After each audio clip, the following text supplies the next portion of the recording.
지금으로부터 16년 전의 일이라 기억이 가물가물하지만 생각나는 대로 적어보겠습니다. 이 이야기 속 이름은 모두 가명으로 하겠습니다. 2008년 7월쯤 군대를 제대한 후 저는 대학 등록금과 생활비를 마련하기 위해 1년간 휴학을 연장하게 되었습니다. 휴학 신청을 마친 후 각종 온라인 구직 사이트와 벼룩시장 같은 신문을 뒤져 일자리를 찾기 시작했습니다. 얼마 지나지 않아 부평에 위치한 한 제조 공장에서 연락이 왔습니다. 제가 해야 할 업무는 CNC 기계를 조작하고 컴퓨터 프로그램을 짜는 일이었습니다. 이 일은 제 전공과도 부합했고 평소에 이와 관련된 취미를 가지고 있었기에 야간반 아르바이트로도 몇 번 일해본 경험이 있었습니다. 그래서 주저없이 그곳에 취직하게 되었습니다. 조건은 숙식이 제공되었고 야간 근무였습니다. 야간 근무가 힘들긴 했지만 시급이 1.5배 더 높아 더 많은 돈을 벌 수 있는 기회였기에 그 조건을 받아들였습니다. 회사의 상황을 소개하자면 총 직원 수는 20여 명으로 그중 사무실 직원은 5명이고 나머지는 모두 현장에서 일하는 근로자입니다. 그중 관리자 3명과 외국인 근로자 3명을 제외하면 나머지는 모두 여성 직원입니다. 저는 비록 1년 단기 계약으로 입사했지만 실질적으로 관리자와 비슷한 역할을 맡게 되었습니다.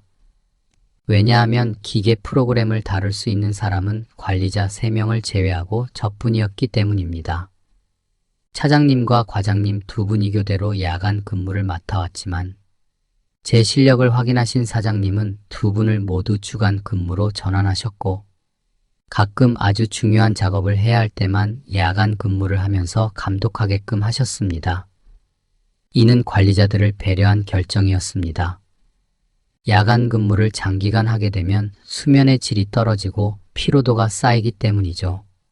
현장에는 여직원들과 외국인 근로자들을 관리하는 반장으로는 40대 초반의 이경자 아줌마가 있었습니다. 이경자 아줌마는 지방 출신으로 단정한 얼굴과 성숙한 여성의 매력을 지닌 사람이었습니다. 공장에서 일한 경력이 오래되어 다른 직원들과도 잘 지내고 있었으며 모두가 그녀를 존경하고 따랐습니다. 사장님도 그녀를 신뢰했고 현장 여직원들과 관련된 모든 업무를 그녀에게 맡기셨습니다. 야간에는 저를 포함해 총 8명이 근무를 하였으며 그중 제가 유일한 남자 직원이었습니다. 또한 이경자 아줌마 밑에는 조장으로 40대 중반의 박혜숙 아줌마가 있었는데 2분은 교대로 야간 근무를 하며 현장 여직들을 관리했습니다. 그 당시 저는 아직 어리고 경험도 부족해 나이 많은 여자 동료들에게 농담을 들을 때면 얼굴이 붉어지고 어떻게 대답해야 할지 몰랐습니다. 공장에서는 대부분 30대 후반에서 50대 사이의 여성들이 일하고 있었고 그들의 농담은 가끔 수위가 높았습니다. 저는 그런 상황에서 주로 얼굴을 붉히며 어색하게 웃어넘기곤 했습니다. 이럴 때마다 이경자 아줌마는 제 편을 들어주었습니다. 그녀는 이 친구가 당신들 아들 나이랑 비슷해 좀 자제해라며 저를 구해주곤 했습니다. 덕분에 저는 자연스럽게 그녀에게 친밀감을 느끼게 되었고 그녀를 배려심 깊은 사람이라고 생각하게 되었습니다. 공장 근처에는 여성 숙소만 있었고 남성 숙소가 없었기 때문에 저는 며칠 동안 공장 내 휴게실에서 잠을 자야 했습니다. 사무실의 격리 아줌마는 최대한 빨리 근처에 남성 숙소를 구해주겠다고 했지만 저는 그동안 불편함을 감수할 수밖에 없었습니다. 사실 이 공장은 다른 제안들보다 월급이 좋았기에 이 정도의 불편함은 참을 만하다고 생각했습니다. 그러던 월요일 아침, 일요일에 친구들을 불러 근처에서 늦게까지 술을 마신 탓에 어떻게 공장으로 돌아왔는지도 기억이 나지 않았습니다. 갑자기 문이 열리는 소리에 눈을 떴을 때 이미 출근 시간이 되었다는 것을 깨달았습니다. 급하게 옷을 입으려던 찰나 이경자 아줌마와 또 다른 동료인 박혜숙 아줌마가 들어왔습니다. 저의 당황한 모습을 본 이경자 아줌마는 웃으며 어젯밤에 술을 많이 마셨구나. 라고 물었습니다. 박혜숙 아줌마는 저를 보며 장난스럽게 아직 나이도 어린데 힘은 넘치네. 라고 덧붙였습니다. 그제야 저는 팬티만 입고 있다는 사실을 인지했습니다. 아침이라서 혈기왕성한 상태였고 얼굴이 빨개지며 어쩔 줄 몰라 했습니다. 이를 본 이경자 아줌마는 박혜숙 아줌마를 가볍게 치며 그런 쪽으로 자꾸 사람 놀리면 안 돼. 남편이 알면 혼날 줄 알아. 라고 말했습니다. 박혜숙 아줌마는 대수롭지 않게 그냥 본 거 가지고 뭘 그래. 라고 말하며 탈의실로 가서 옷을 갈아입었습니다. 이경자 아줌마는 저를 보며 웃음을 참으며 말했습니다. 뭘 멍하니 서 있어? 조금 있으면 사람들이 다 올 텐데 얼른 옷 입어야지. 그녀는 주변에 아무도 없는 것을 확인한 후 저에게 다가와 조용히 말했습니다. 혹시라도 다른 사람들한테 들키고 싶지 않다면 빨리 옷 입어. 그제야 정신이 돌아온 저는 허둥지둥 옷을 챙겨 입기 시작했습니다. 얼굴은 뜨겁게 달아올랐고 이경자 아줌마는 그런 저를 보며 다시 웃음을 참으며 말했습니다. 봐라, 너 참 큰 청년인데도 사람들이 농담만 하면 얼굴이 빨개지니 마치 수줍은 소녀 같잖아. 남자답게 당황하지 말고 좀 침착해봐. 사실 이경자 아줌마는 이날 원래 야간 근무를 서야 했지만 사장님이 지정한 관리자 회의가 있어 잠시 공장에 들렀던 것이었습니다. 이경자 아줌마의 말투는 부드럽고 따뜻해서 비록 농담이었지만 듣기 좋았습니다. 저는 어색하게 웃으며 옷을 입었고 이경자 아줌마는 더 이상 저를 놀리지 않고 넘어갔습니다. 그녀가 저를 나무라는 듯 말했지만 그 말투에는 전혀 엄격함이 없었고 오히려 듣기에 편안했습니다. 탈의실로 향하는 이경자 아줌마의 뒷모습을 보며 그녀가 이렇게 여성스러울 줄 미처 몰랐다는 것을 깨달았습니다. 이 일이 있은 후 저는 공장에서 지내는 것이 조금 불편하다는 생각이 들었습니다. 그래서 격리 아줌마에게 빨리 방을 구해달라고 부탁드렸습니다. 때마침 그녀도 이미 부동산에서 연락이 왔다며 이따 바로 들어갈 수 있다고 했습니다. 어제는 주말이라 챙겨드리지 못했다는 말도 덧붙였습니다. 그렇게 해서 저는 공장 근처의 작은 원룸으로 이사했습니다. 이사 후에는 공장에서의 불편함이 줄어들었고 일에 더 집중할 수 있었습니다. 하지만 그날 있었던 일과 이경자 아줌마의 말은 제 마음속에 오래도록 남았습니다. 그리고 저는 그때부터 이경자 아줌마에게 더욱 신경을 쓰게 되었고 그녀와의 대화도 점점 더 자연스럽게 이어졌습니다. 시간이 흘러 추석 휴가가 다가왔습니다. 휴가를 앞두고 사장님께서 직원들을 모아 회식을 하라고 법인카드 한 장을 주셨습니다. 우리는 근처의 한 고깃집에서 모임을 가지기로 했습니다. 식사가 시작되고 술이 몇 잔 돌자 여성들 사이의 대화는 점점 남녀 관계에 대한 이야기로 흘러갔습니다. 마을에서 일어나는 이웃집 이야기부터 남편이 바람을 피운 이야기, 아내가 외도를 한 이야기까지 끝도 없이 이어졌습니다. 회식 시간이 1시간이 지났을 때 관리자 남성 3분, 부장님, 차장님, 그리고 과장님은 먼저 자리를 옮겨 다른 곳으로 향했습니다. 저는 어쩔 수 없이 혼자 남아 아줌마들 사이에서 그들의 이야기를 들으며 술을 마셨습니다. 저는 술을 꽤 잘 마시는 편이었지만 말이 서투르기 때문에 그들의 대화에 끼어들지 않고 그저 조용히 술만 마셨습니다. 시간이 지나면서 여자들은 술에 취해 말이 점점 더 자유로워졌습니다. 박혜숙 아줌마는 제가 어색해하는 모습을 보더니 무슨 생각이 떠올랐는지 옆에 있는 여성들에게 말했습니다. 평소에 조용한 척하는 영민이 사실은 속이 좀 깊어 한 번은 아침에 반장이랑 공장에 갔는데 라고 말하며 웃음을 터뜨렸습니다. 그러고는 옆에 앉아있던 강씨 아줌마에게 뭔가를 속삭였고 손으로 동작을 해보였습니다. 강씨 아줌마는 박혜숙 아줌마의 말을 듣고 놀란 표정으로 말도 안 돼. 내가 뭔가 착각한 거겠지라고 말했습니다. 장씨 아줌마도 호기심을 참지 못하고 뭐라고? 나한테도 말해봐. 라며 귀를 기울였고 강씨 아줌마가 장씨 아줌마에게 귀에 대고 무언가를 말하면서 손짓을 했습니다. 장씨 아줌마는 이미 술에 취해 있었고 테이블을 치며 크게 웃으며 진짜로 그런 일이 있다고? 믿을 수가 없네. 라고 말했습니다.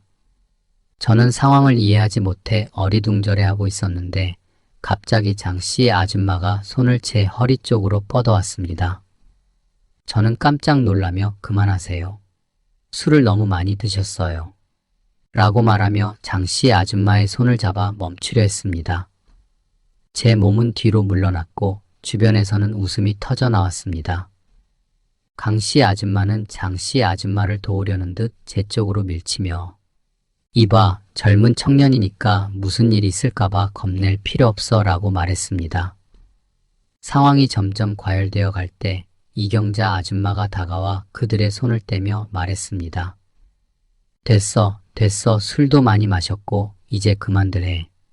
그러고는 저를 보호하듯 어깨를 두드리며 이제 그만하고 집에 가자. 얘가 당신들 아들 나이랑 별반 다르지 않아. 그러니까 진정해 라고 말했습니다. 그러나 장씨 아줌마는 여전히 흥에 겨워 있었고 술에 취해 있어서 쉽게 물러나지 않았습니다. 왜 막아?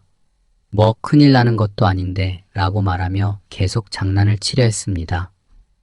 이경자 아줌마는 얼굴을 굳히며 이젠 그만해. 이러다 큰일 날라 라고 말했습니다. 그제야 장씨 아줌마는 조금 정신을 차린 듯 보였고 강씨 아줌마도 이경자 아줌마가 화난 것을 보고는 조용히 있었습니다. 분위기는 잠시 조용해졌습니다. 박혜숙 아줌마는 그때 분위기를 바꾸려는 듯 우리 다 같이 즐겁게 지내자는 거잖아. 아무도 영민이를 진짜로 어떻게 하려는 건 아니잖아. 그리고 여기 공장도 아니고 내가 무슨 권한으로 이래라 저래라 하는 거야? 라고 말하며 눈짓으로 강씨 아줌마를 쳐다봤지만 강씨 아줌마는 아무 말도 하지 않았습니다. 이경자 아줌마는 단호한 얼굴로 젊은 친구를 괴롭히면서 장난치고 싶은 거야? 이 친구가 만만하다고 생각하는 모양이네. 이런 일이 사장님께 알려지면 어떻게 될지 한번 생각해봐 라고 말했습니다. 그러자 박혜숙 아줌마는 사장님한테 알려지긴 뭐가 알려지겠어? 당신이야말로 매일 사장님 방에 드나들면서 무슨 일을 꾸미는지 우리가 모를 줄 알아? 너희 둘이 무슨 관계가 있는 거 아니야? 라고 말하며 불쾌한 언사를 이어갔습니다. 이경자 아줌마는 입술을 깨물며 말없이 테이블에 손을 짚고 테이블볼을 꽉 움켜쥐었습니다. 저는 화가 나서 자리에서 벌떡 일어나 박혜숙 아줌마를 향해 손가락을 가리키며 소리쳤습니다. 말을 그렇게 심하게 하지 마세요. 할 말이 있고 안 할 말이 있지. 지금 무슨 말씀을 그렇게 하는 겁니까? 그들은 제가 화내는 모습을 본 적이 없었기 때문에 갑작스러운 제 분노에 당황한 듯 보였습니다. 특히 제가 키가 크고 체격이 좋았기 때문에 박혜숙 아줌마는 더 이상 말을 잇지 못하고 입을 다물었습니다. 분위기는 그 순간 완전히 얼어붙었고 식사를 이어갈 수 없게 되었습니다. 이경자 아줌마는 저를 데리고 밖으로 나가 계산을 마쳤고 다른 사람들도 각자 흩어졌습니다. 다음 날이 휴가라서 다들 고향으로 돌아가기 위해 버스나 기차를 타러 갔습니다. 계산을 끝낸 후 이경자 아줌마는 저에게 영민아, 나를 숙소까지 좀 데려다 줄 수 있겠니? 밤길을 걷는 게 좀 무섭기도 하고 술도 좀 마셔서 라고 부탁했습니다. 그날 밤 이경자 아줌마와 함께 숙소로 걸어가는 동안 저는 그녀의 삶에 대해 많은 이야기를 들었습니다. 그녀는 남편을 일찍 잃고 친정 식구들마저 떠나보내며 홀로 아들을 키워왔다는 이야기였습니다. 시댁에서는 그녀와 아들을 반기지 않아 결국 아들을 데리고 나와 여러 일을 하면서 생계를 꾸려나갔고 현재의 공장에서 일을 하게 되면서 그나마 안정된 삶을 살게 되었다고 했습니다. 그녀의 아들은 이제 막 19살이 되었고 얼마 전에 군대에 입대했다고 말했습니다. 이경자 아줌마는 이야기하면서 조금씩 마음을 풀어내며 길을 걷는 내내 저와 웃으며 대화를 나눴습니다. 그녀는 장난스러운 미소를 지으며 아까 사람들이 내 허리띠를 잡아당기는데 왜 아무런 반응도 안 했니? 라고 물었습니다. 저는 그냥 농담으로 하는 줄 알고 너무 심각하게 받아들이지 않으려고 했어요. 장 씨 아줌마가 술에 취한 것도 알고 있었고요. 라고 대답했습니다. 그녀는 고개를 끄덕이며 웃음을 터뜨렸습니다. 젊은이, 밖에서도 스스로를 잘 지켜야 해. 여자라고 해서 다 순진한 건 아니야. 그들 중에 정말로 너에게 관심이 있는 사람도 있을 수 있어. 그녀의 말을 듣고 저는 살짝 당황했지만 그저 고개를 끄덕였습니다. 이어서 이경자 아줌마가 그런데 악기는 왜 갑자기 화를 냈어? 라고 물었습니다. 저는 조금 주저하다가 박혜숙 아줌마가 누나를 모욕하는 말을 하는 걸 참을 수 없었어요. 라고 대답했습니다. 이경자 아줌마는 잠시 말을 멈추더니 미소를 지으며 그런데 내가 모욕당하는 건 참을 수 있어? 라고 물었습니다. 저는 별로 신경 쓰지 않아요. 하지만 누나에 대해 그런 말을 하는 건 못 참겠더라고요. 라고 대답했습니다. 이경자 아줌마는 제 말에 살짝 웃으며 만약 누군가가 정말로 너에게 관심이 있다면 어떻게 할 거야? 라고 장난스럽게 물었습니다. 저는 당황해서 그건 절대 안 되죠. 라고 말하며 손사래를 쳤습니다. 그 순간 바람이 불어 길가의 나뭇잎이 사각사각 소리를 냈습니다. 우리가 걸어가는 동안 이경자 아줌마는 잠시 망설이다가 다시 입을 열었습니다. 사실 너와 이렇게 이야기를 나누고 나니 마음이 조금은 편해졌어. 항상 혼자서 지내다가 이렇게 누군가에게 속마음을 털어놓을 수 있어서 정말 고마워. 저는 그녀의 말에 진심 어린 위로를 건네며 언제든지 저에게 말씀하세요. 누나 혼자 계시기 힘들 때 언제든지 연락주세요. 라고 말했습니다. 숙소에 도착하자 이경자 아줌마는 고생했어. 피곤하지 않니? 라고 물었습니다. 저는 고개를 저으며 이 정도 걷는 걸로 피곤할 리가 없죠. 라고 대답했습니다. 그녀는 잠시 망설이더니 그래도 들어와서 물 한 잔 마시고 가라고 제안했지만 저는 괜찮아요. 사실 친구들과 게임 약속이 있어서 친구들이 기다리고 있어요. 라고 대답했습니다. 이경자 아줌마는 아쉬운 표정을 지었지만 더 이상 강요하지 않았습니다. 저는 그녀와 작별 인사를 나눈 후 숙소로 돌아갔습니다. 저는 집이 경기도에 있고 명절날에만 집에 가면 되어서 숙소에서 더 머물기로 했습니다. 숙소에 도착해 간단히 씻고 게임에 접속해 친구들과 함께 게임을 하고 있었습니다. 그런데 갑자기 전화가 울렸습니다. 저는 귀찮아하며 전화를 받는데 이경자 아줌마에게서 걸려온 전화였습니다. 이렇게 늦은 시간에 그녀가 전화를 걸어왔다는 건 무슨 일이 있다는 생각에 바로 받았습니다. 영민아, 큰일 났어. 숙소에 도둑이 들었어. 전화 너머로 들려오는 이경자 아줌마의 목소리는 떨리고 있었습니다. 저는 깜짝 놀라 도둑이요? 누나는 괜찮아요? 라고 다급하게 물었습니다. 이경자 아줌마는 도둑은 내가 소리치자마자 도망갔어. 지금 나 혼자 숙소에 있는데 너무 무서워 라고 말했습니다. 저는 망설임 없이 누나 걱정하지 마세요. 지금 바로 갈게요. 라고 대답했습니다. 저는 게임을 하던 것을 멈추고 옷을 주섬주섬 챙겨 입은 후 이경자 아줌마의 숙소로 달려갔습니다. 다행히도 제 숙소와 이경자 아줌마의 숙소는 멀지 않았고 근처에 있어서 약 10분 정도 걸려 도착할 수 있었습니다. 숙소에 도착해 문을 두드리자 이경자 아줌마가 문을 열어주었습니다. 그녀는 넉넉한 흰색 잠옷을 입고 있었고 다소 놀란 표정이었지만 다른 이상한 점은 보이지 않았습니다. 제가 숨을 헐떡이며 도착한 모습을 보자 이경자 아줌마는 미안한 듯 미안해. 정말 혼자 자는 게 너무 무서워서 이 오래된 단지가 너무 으스스하잖아 라고 말했습니다. 저는 누나 너무 그렇게 미안해하지 마세요.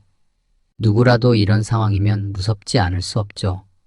경찰에 신고는 하셨어요? 라고 물었습니다. 이경자 아줌마는 고개를 저으며 다행히 내가 잠귀가 밝아서 도둑이 들어오는 소리를 듣고 소리쳤더니 바로 도망갔어. 그래서 도둑 맞은 건 없어. 경찰에 신고하면 밤새 시끄러울 것 같아서 그냥 넘어가려고 해 라고 말했습니다. 저는 문 안으로 들어가니 도로 쪽에 있는 유리창이 깨져 있고 창문이 열려 있는 것을 보았습니다. 창틀에는 깨진 유리 조각들이 남아 있었고 가까이 다가가 보니 흰색 창틀에 2개의 발자국이 있었습니다.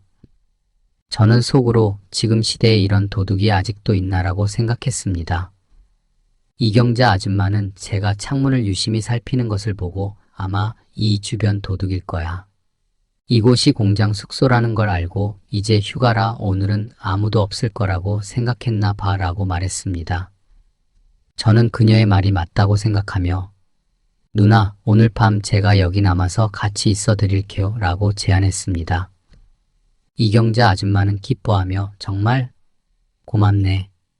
안 그래도 다들 돌아갔고 숙소에 나 혼자라서 무서웠거든 라고 말했습니다. 이경자 아줌마는 깨끗한 이불을 꺼내 저의 잠자리를 준비했습니다. 저는 그동안 깨진 창문에 투명 테이프로 몇 장의 낡은 신문지를 붙여 임시로 막았습니다. 일단 이걸로 오늘 밤을 보내고 내일 사장님께 말씀드려 수리할 사람을 불러요 라고 말했습니다. 이경자 아줌마는 조용히 응이라고 대답하며 가장자리에 앉았습니다.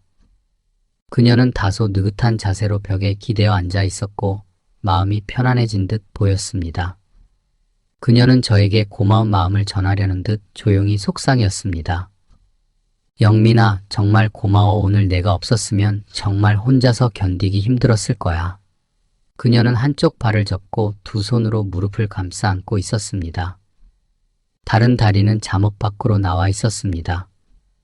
그녀의 몸매가 드러나는 곡선이 잠옷 너머로 보였습니다. 저는 심장이 빠르게 뛰기 시작했고 목이 약간 마른 듯 했습니다. 이경자 아줌마는 제가 잠시 멍해 있는 것을 알아차리지 못한 듯 옆에 앉으라고 손짓하며 말했습니다. 영민아, 와서 누나랑 이야기 좀 해줄래? 지금은 잠이 잘 안 와.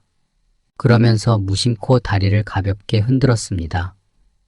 저는 왠지 모르게 긴장되었고 무의식적으로 그녀 옆에 앉았습니다. 그러자 이경자 아줌마는 자연스럽게 제 팔을 감싸고 머리를 제 어깨에 기댔습니다. 내가 있어서 정말 다행이야. 그렇지 않았으면 어쩔 뻔했니? 라고 말했습니다. 저는 갑작스러운 그녀의 친근함에 당황해 어떻게 반응해야 할지 몰랐습니다. 그녀가 제 팔을 꽉 안고 있어서 그 촉감이 매우 생생하게 느껴졌습니다. 이경자 아줌마는 저의 반응을 알아차리지 못한 듯 영민아, 무슨 일이야? 왜 얼굴이 빨개졌어? 라고 물었습니다.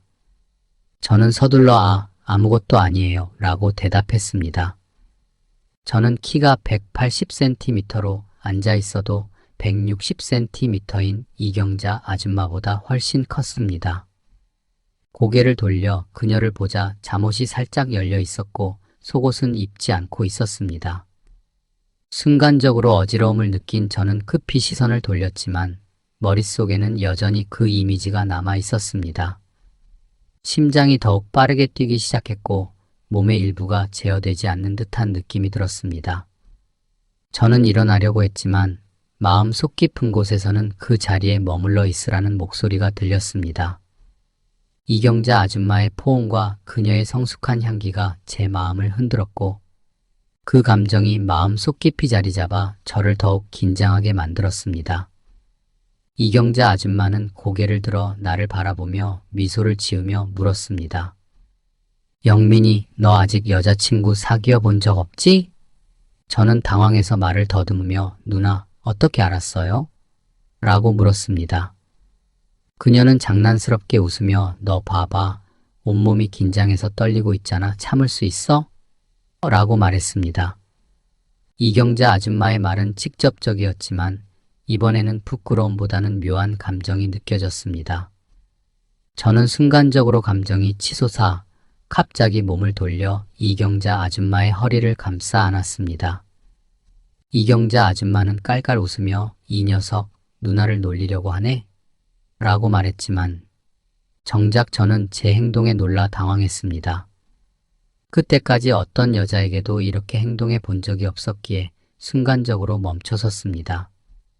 이경자 아줌마는 오히려 제 목을 감싸고는 속상이었습니다. 누나가 가르쳐 줄게. 그날 밤 저는 처음으로 이경자 아줌마와 함께 시간을 보냈습니다. 이 모든 것이 저에게는 새로운 경험이었고 그녀는 저를 배려하며 부드럽게 이끌어 주었습니다. 그 이후로 추석 당일 날 빼고 저는 계속 이경자 아줌마의 숙소에서 지내며 함께 시간을 보냈습니다. 우리는 함께 그녀가 만든 요리로 식사도 하고 늦은 밤까지 그녀에게 저의 뜨거운 열정을 느끼게 하였습니다. 그러나 휴가가 끝나고 다른 직원들이 돌아오자 저는 더 이상 이경자 아줌마와 숙소에서 함께 지낼 수 없게 되었습니다. 그녀도 이 사실을 알고 있었습니다. 어느 날 제가 누나, 그럼 저희가 계속 만날 수 있는 방법을 찾아야겠어요. 제 숙소로 오실래요? 라고 제안하자 그녀는 고개를 저으며 밤에 숙소에 돌아가지 않으면 다른 사람들이 이상하게 생각할 거야 라고 조용히 말했습니다. 공장이 다시 운영을 시작한 첫날 야간 작업에 들어가기 전 사장님은 새로운 젊은 여성을 우리에게 소개했습니다. 그녀의 이름은 김자연이었고 나이는 저와 비슷했습니다. 김자연은 작고 단아한 외모를 가지고 있었고 피부도 희고 부드러워 보였습니다. 다만 성격이 다소 소심해 보였고 말도 조용히 했습니다. 저는 이전에 박혜숙 아줌마와 다른 직원들이 거칠게 말하는 모습을 생각하며 이 왜소한 여성의 어려움을 겪을까 걱정했습니다. 김자연은 저와 나이가 비슷해서인지 시간이 날 때마다 제게 다가와 이야기를 나누었습니다. 그녀는 선배님, 앞으로 잘 부탁드려요. 처음으로 일하러 나와서 경험이 없어요. 많이 도와주세요. 라고 말했습니다. 그녀의 목소리는 조용하고 부드러워서 듣는 사람에게 약간 연약한 느낌을 주었습니다. 저는 괜찮아요. 괜찮아요. 저도 이제 막 일을 시작했으니까 서로 도우면 돼요. 여기 있는 다른 언니들도 경험이 많으니 모르는 게 있으면 물어보세요. 라고 말했습니다. 김자연은 머뭇거리며 고개를 끄덕였지만 말없이 고민하는 표정을 지었습니다. 저는 그녀의 모습을 보고 여기 언니들은 다 성격이 활발해서 농담을 자주 해요. 너무 신경 쓰지 마세요. 라고 덧붙였습니다. 제가 막 왔을 때도 그들은 자주 저를 놀렸어요. 너무 마음에 두지 마세요. 시간이 지나면 익숙해질 거예요.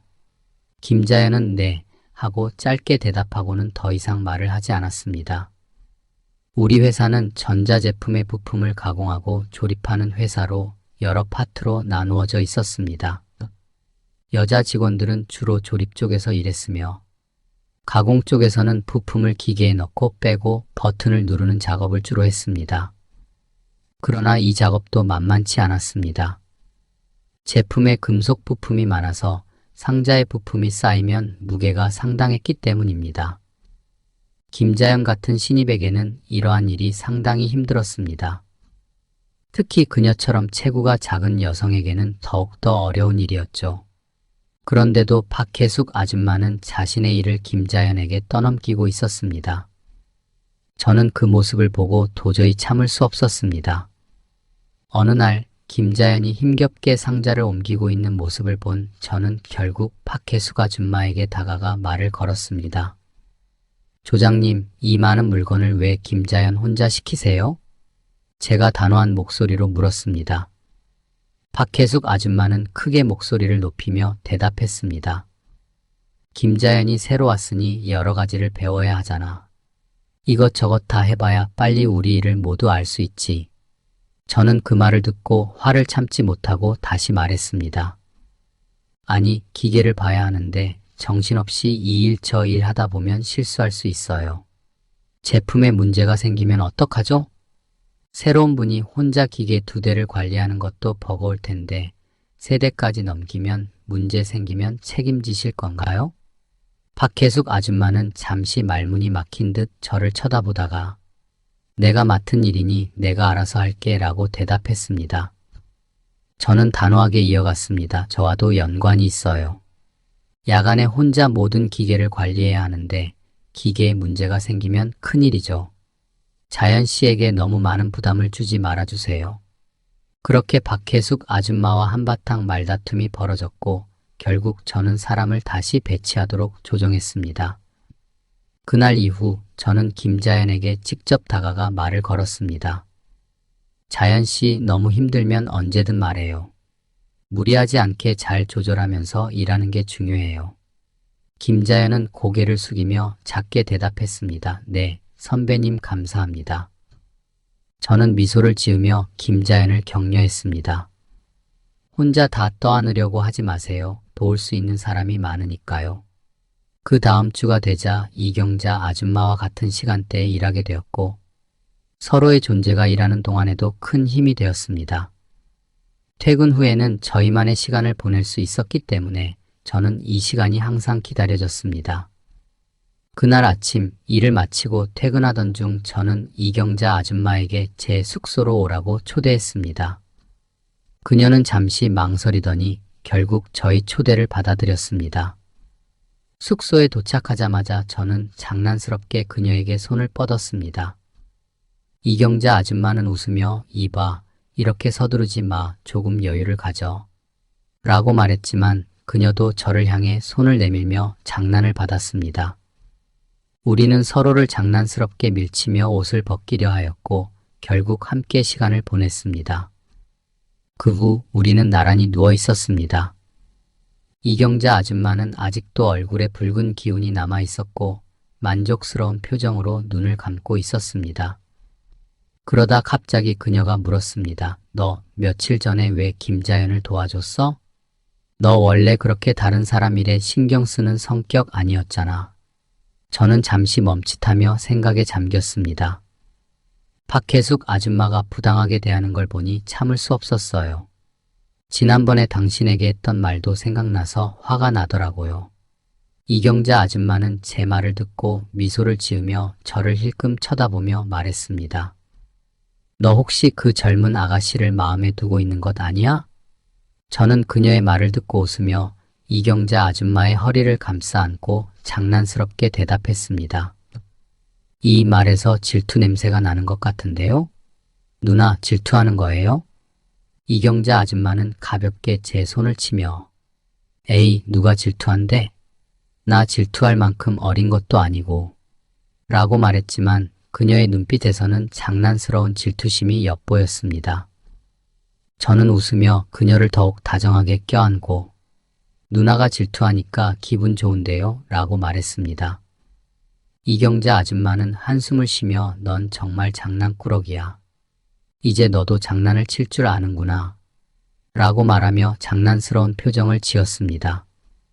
누나, 난 그냥 누나가 웃는 게 좋아서 그래요. 누나가 행복해 보이면 나도 좋아요. 이경자 아줌마와 함께한 행복한 2주가 끝나고 다시 박혜숙 아줌마와 함께 일하게 되었습니다. 그녀와의 관계는 여전히 어색하고 불편했습니다. 반면에 김자연은 여전히 소심한 성격으로 조용히 자신의 일을 묵묵히 해나가고 있었습니다. 하지만 그런 그녀를 박혜숙 아줌마는 마치 놀잇감처럼 다루며 더 활기를 띠고 그녀를 괴롭히는 것을 즐기고 있었습니다. 박혜숙 아줌마는 김자연에게 거칠게 명령하며 그녀를 종종 모욕하기도 했습니다. 저는 그 모습을 보고 참지 못해 김자연을 도와주려고 했습니다. 조장님, 이렇게 김자연에게 계속 무리한 요구를 하는 건 부당해요. 그녀도 충분히 힘들어하고 있습니다. 라고 말했지만 박혜숙 아줌마는 제 말을 무시하듯이 돌아보지도 않았습니다. 영민 씨, 내가 뭘 알아? 이래야 빨리 배우고 적응할 수 있는 거야. 라고 말하며 그녀는 오히려 더 강하게 김자연에게 명령을 내렸습니다. 그럴 때마다 김자연은 가끔 저를 바라보며 도움을 요청하는 눈빛을 보냈지만 소심한 성격 탓에 직접적으로 반항하지 못했습니다. 저는 속으로 한숨을 쉬며 그녀를 어떻게든 도우려 노력했습니다. 그러나 시간이 지날수록 박혜숙 아줌마와의 갈등은 더 자주 발생했고 그녀는 저를 무시하며 자신의 방식대로 일을 진행했습니다. 한 번은 작업 중에 박혜숙 아줌마가 김자연에게 지나치게 무거운 물건을 들게 하려고 했습니다.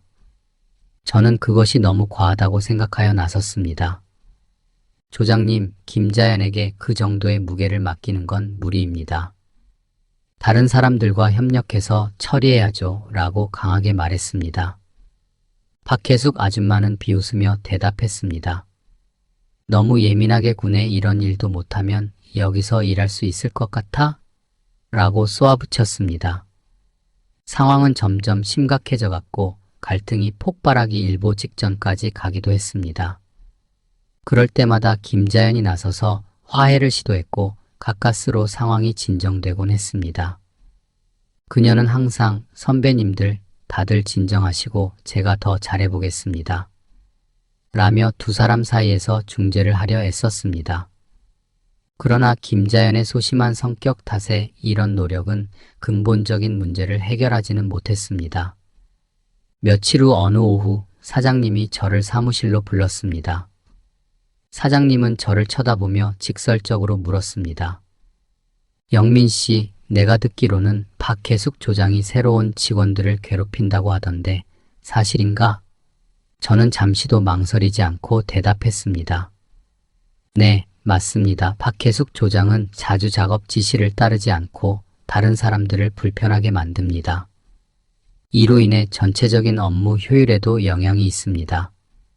사장님은 제 말을 듣고 잠시 생각에 잠긴 듯 고개를 끄덕였습니다.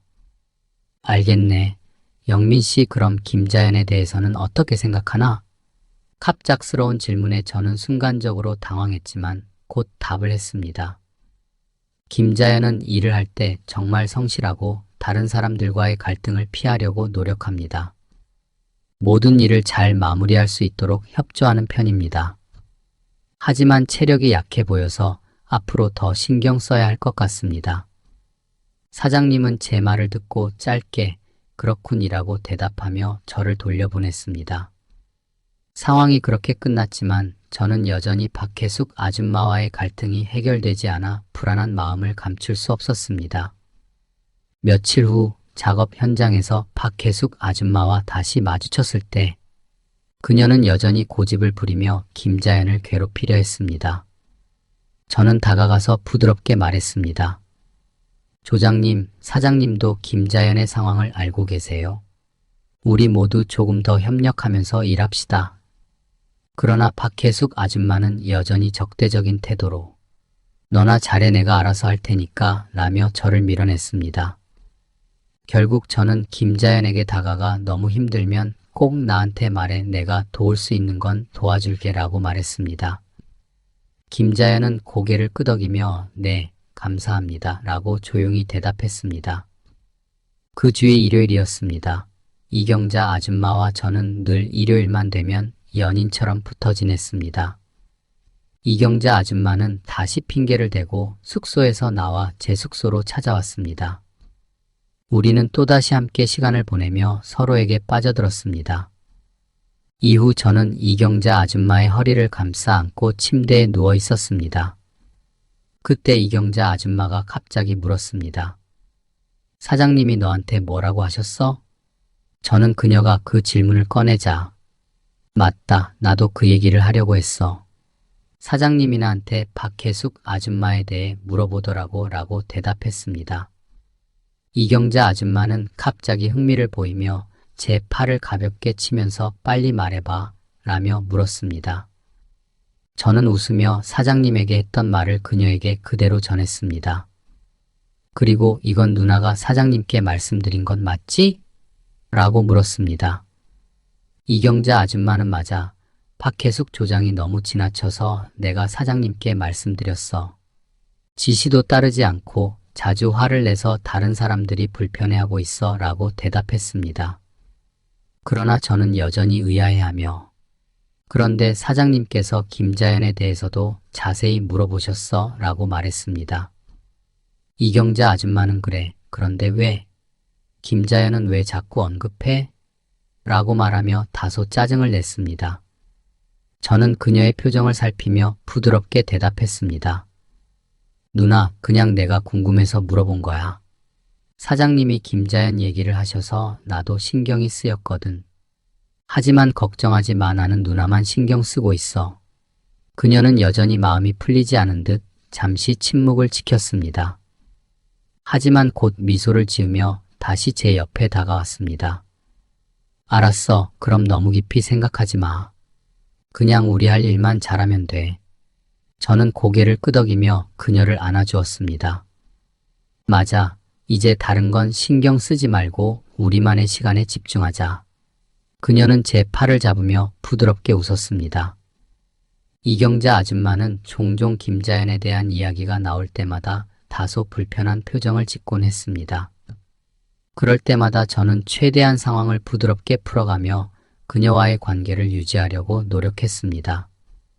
또다시 그녀와 함께 일할 수 있는 시간이 돌아왔습니다. 우리는 함께 보내는 시간이 점점 더 소중하게 느껴졌습니다. 퇴근 후에도 저희 숙소에서 함께 시간을 보내고 함께 산책을 나가거나 조용한 카페에서 이야기를 나누었습니다.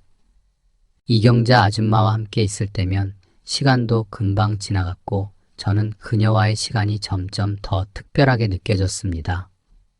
어느 날 밤 우리는 다시 함께 숙소에서 땀을 흘리며 즐거운 시간을 보내고 있었습니다. 조용히 서로를 안고 있던 중 이경자 아줌마가 갑자기 진지한 표정으로 제게 물었습니다. 영민아, 너는 나와 함께 있는 이 시간이 정말 행복해? 저는 그녀의 눈을 바라보며 대답했습니다. 물론이지, 누나. 나는 이 시간이 정말 소중해.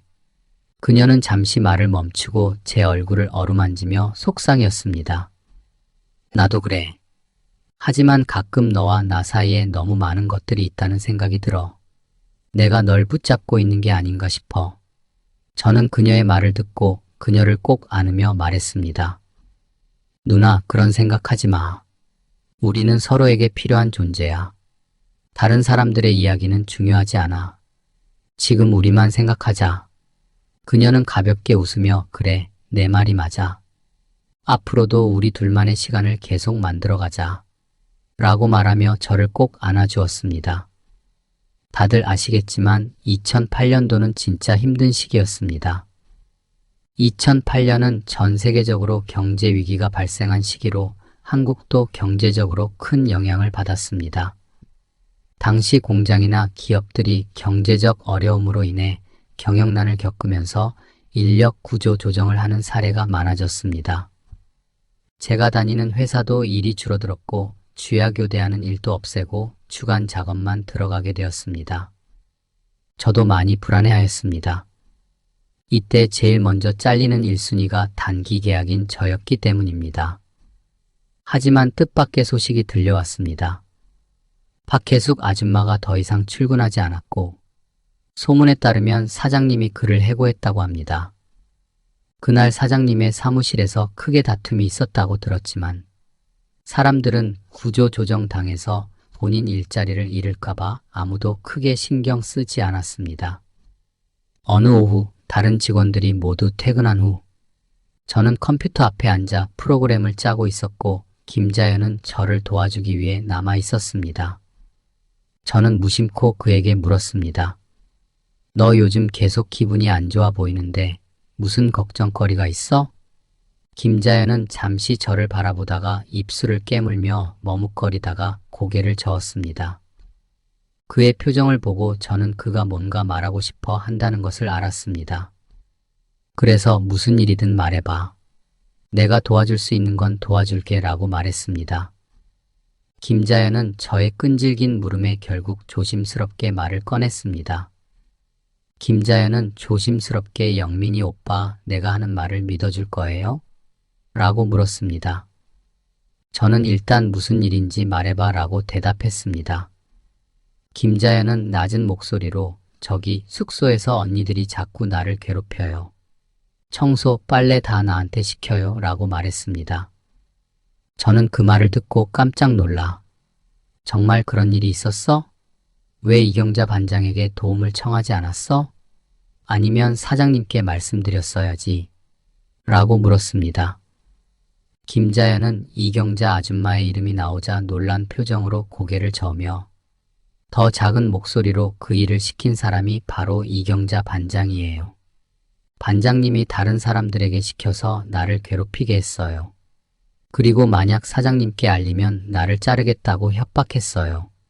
사장님도 반장님의 말을 들을 거라고 해서 난 아무 말도 할 수 없었어요. 라고 말했습니다. 김자연은 누군가 들을까 두려워 문 밖을 힐끔힐끔 살피는 듯 했습니다. 제 마음속에는 여러 가지 복잡한 감정이 휘몰아쳤습니다. 누나가 그런 사람일 리가 없어. 누나가 왜 김자연을 괴롭혔을까? 혹시 김자연과 나 사이에 무슨 일이 생길까 두려워서 그런 건가? 그렇다면 왜 박혜숙 조장이 김자연을 괴롭힐 때 도와줬던 걸까?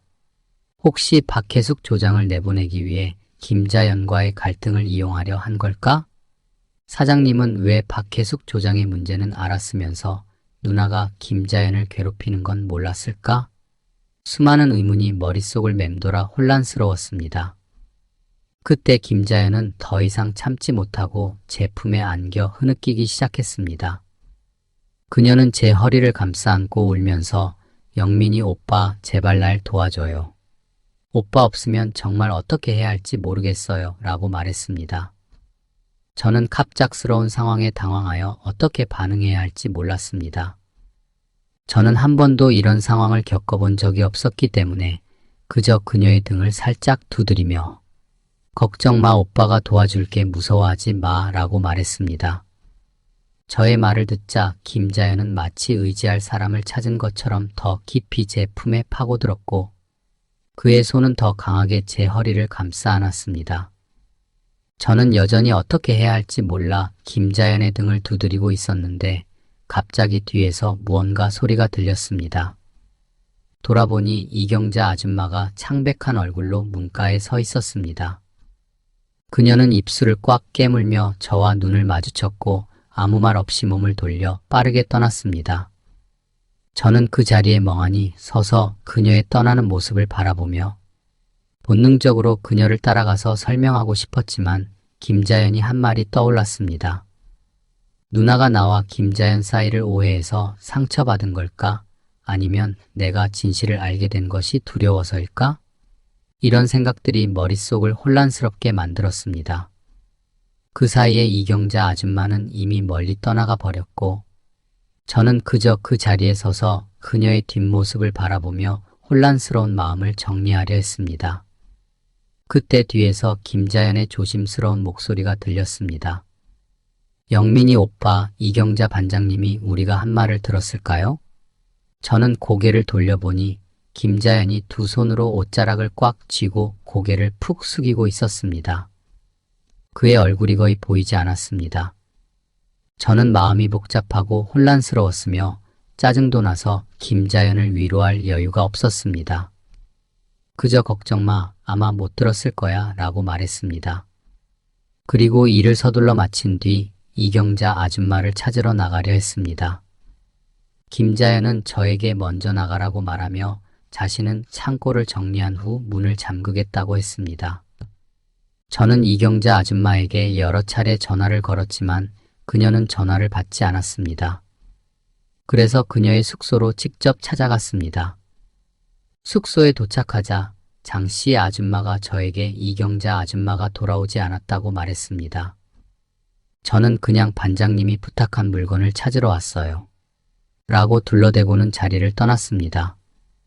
떠나기 전 저는 김자연도 돌아오지 않았다는 것을 눈치챘습니다. 다음날 출근했을 때 저는 이경자 아줌마와 대화할 기회를 찾으려고 했지만 그녀는 계속 저를 피했습니다. 퇴근 후에도 전화를 걸었지만 여전히 받지 않았습니다. 며칠이 지나고 예상치 못한 두 가지 일이 발생했습니다. 첫 번째는 이경자 아줌마가 갑자기 사직했다는 것이었고 두 번째는 김자연이 조장으로 임명되었다는 것이었습니다. 사장님께서 직접 이 사실을 발표하셨는데 많은 사람들이 김자연의 경력이 짧아 이 결정에 불만을 느꼈습니다. 그러나 사장님의 결정이었기 때문에 어쩔 수 없이 따를 수밖에 없었습니다. 저는 그 일에 신경 쓸 여유가 없었습니다. 제 마음은 오직 이경자 아줌마에게만 쏠려 있었습니다. 퇴근 후 저는 옷을 갈아입기도 전에 그녀에게 전화를 걸었지만 여전히 전화는 꺼져 있었습니다. 몇 번이나 시도한 후 결국 포기하고 전화를 내려놓았습니다. 그제서야 저는 탈의실 의자에 몸을 웅크리고 앉아 마음이 무겁고 아픈 느낌이 들었습니다. 며칠 동안 이경자 아줌마와의 갈등 때문에 지쳐 있었던 저는 이제 더 이상 버틸 수 없다고 느꼈습니다. 저는 혼자서 탈의실에 앉아 있다가 어느새 잠이 들었습니다. 얼마나 시간이 흘렀는지 모르겠지만 차가운 바람에 깨어났습니다. 눈을 뜨고 보니 여전히 공장 탈의실에 있었습니다. 저는 힘겹게 일어나 옷을 갈아입고 집으로 돌아가려 했습니다. 그런데 공장 2층에 있는 사장님의 사무실에 불이 들어와 있었고 무언가 소리가 나는 것을 들었습니다. 사장님은 보통 중요한 일이 아니면 공장에 오지 않으며 이 시간에 사무실에 있는 것도 이상했습니다. 저는 혹시 도둑이 든 게 아닌가 하는 생각에 조심스럽게 맨발로 계단을 올라 사장님의 사무실로 다가갔습니다. 사무실 문은 살짝 열려 있었고 백열등의 불빛이 문틈 사이로 새어나오고 있었습니다. 저는 문틈 사이로 안을 들여다보았습니다. 사무실의 소파에 남녀 두 사람이 앉아 있었는데 남자는 바로 사장님이었고 여자는 김자연이었습니다. 사장님은 김주연을 감싸 안고 있었습니다. 김자연은 낮은 목소리로 사장님, 이러지 마세요 라고 말했지만 사장님은 내가 원하는 건 다 해줬잖아. 조장도 맡겼고 이제 뭐가 불만이야?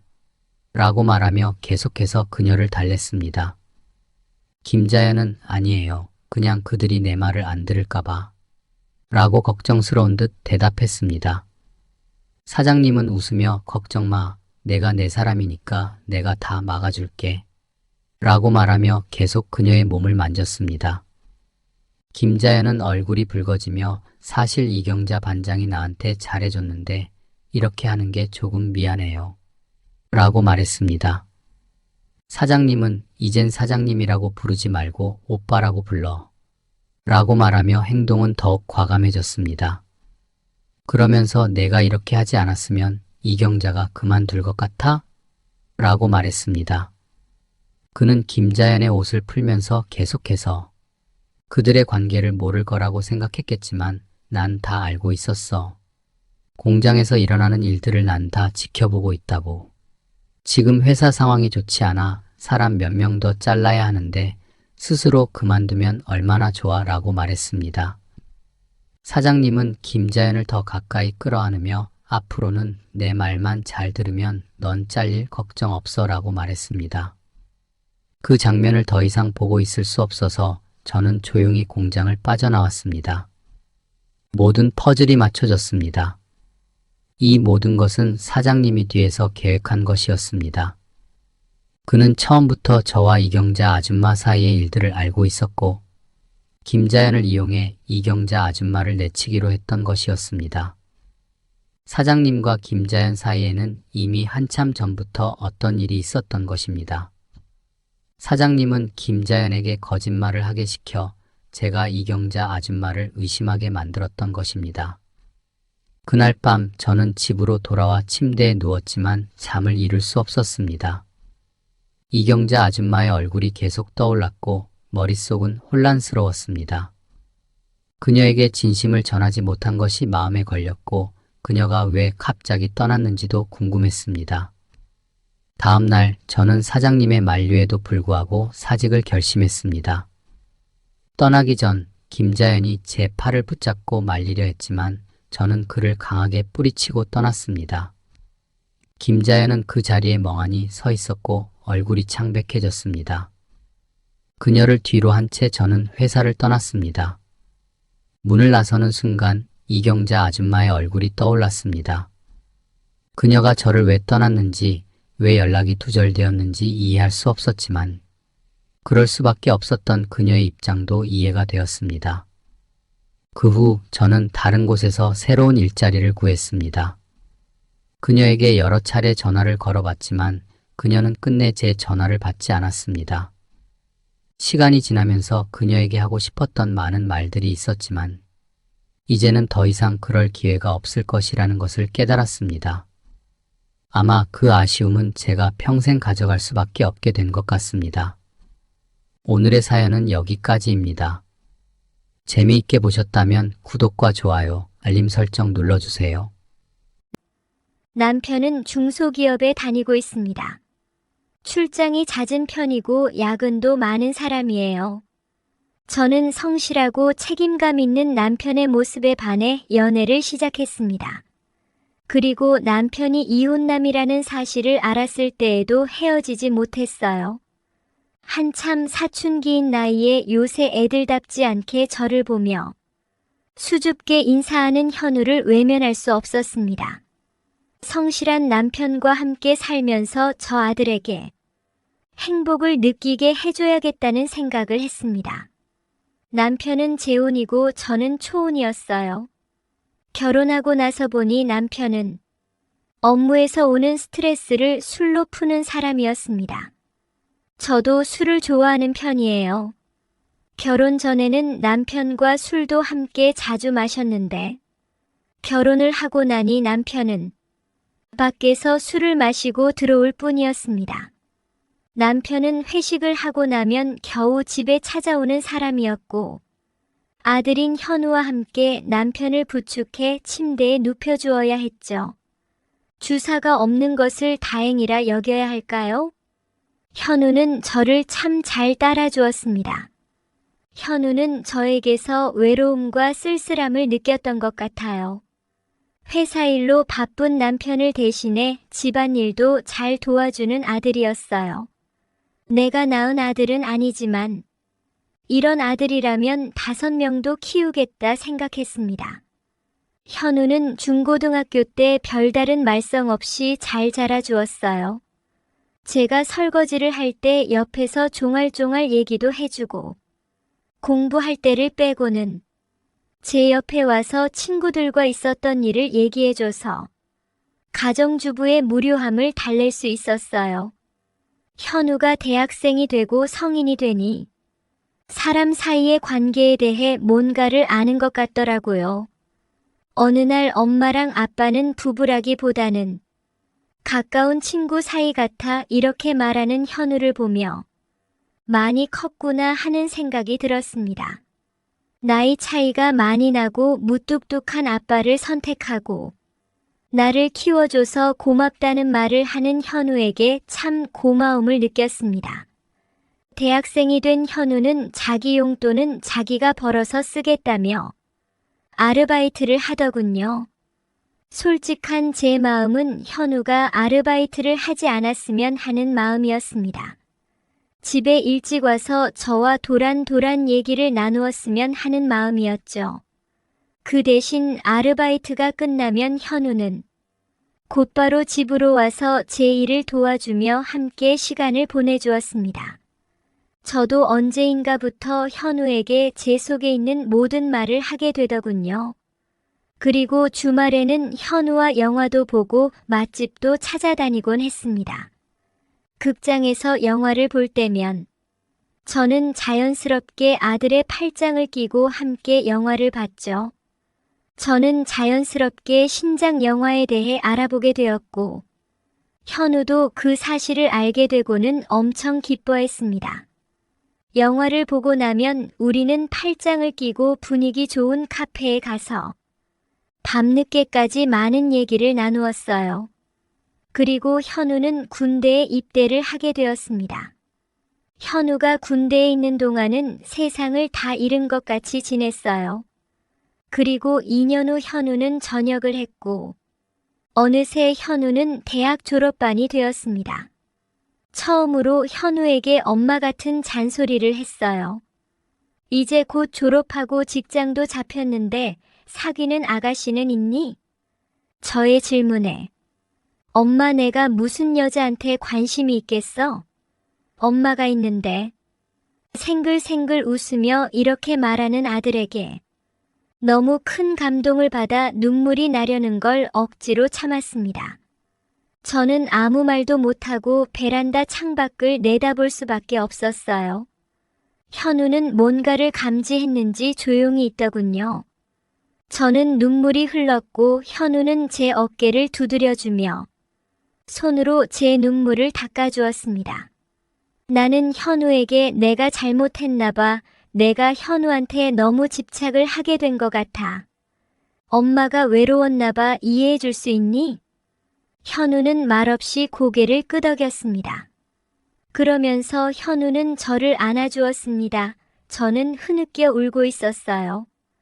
그날 이후로 저는 현우와 주말 데이트를 하지 않았습니다. 남편도 뭔가 이상한 것을 느꼈는지 왜 주말에 현우와 나가지 않느냐고 묻더군요. 저는 당신과 함께 데이트를 하고 싶다고 했습니다. 남편은 짜증 섞인 말투로 말하더군요. 내가 주말에 하루 쉬는 거 알잖아. 인상을 쓰며 이렇게 말하는 남편에게 뭔가를 기대한 제가 잘못이었지요. 현우는 조심스럽게 저에게 주말 데이트를 신청했습니다. 저는 말없이 고개를 끄덕였는데 병규는 신이 나서 포옹을 하더라고요. 저는 현우 어깨에 머리를 기대고 있었는데 현우는 제가 떨고 있다는 사실을 느꼈나 봐요. 현우는 저의 눈동자를 한참 바라보더니 저에게 다시 한번 포옹을 했습니다. 저는 얼어붙어서 가만히 있을 수밖에 없었어요. 엄마 사랑해요. 나지막이 속삭이는 현우 말에 저는 다리가 떨렸습니다. 저는 현우와 데이트를 하기로 한 날 염색을 하고 머리를 다듬었습니다. 그리고 현우가 좋아하는 옷을 골라 입고 기다렸죠. 극장에 가서 현우는 자연스럽게 저에게 어깨동무를 하더군요. 저는 현우에게 기대어 영화를 봤습니다. 영화를 본 후 우리는 늘 가던 한강 둔치에 있는 카페로 갔어요. 날씨가 너무 포근했습니다. 우리는 카페 밖으로 나와 한강을 바라보며 자리를 잡고 앉았습니다.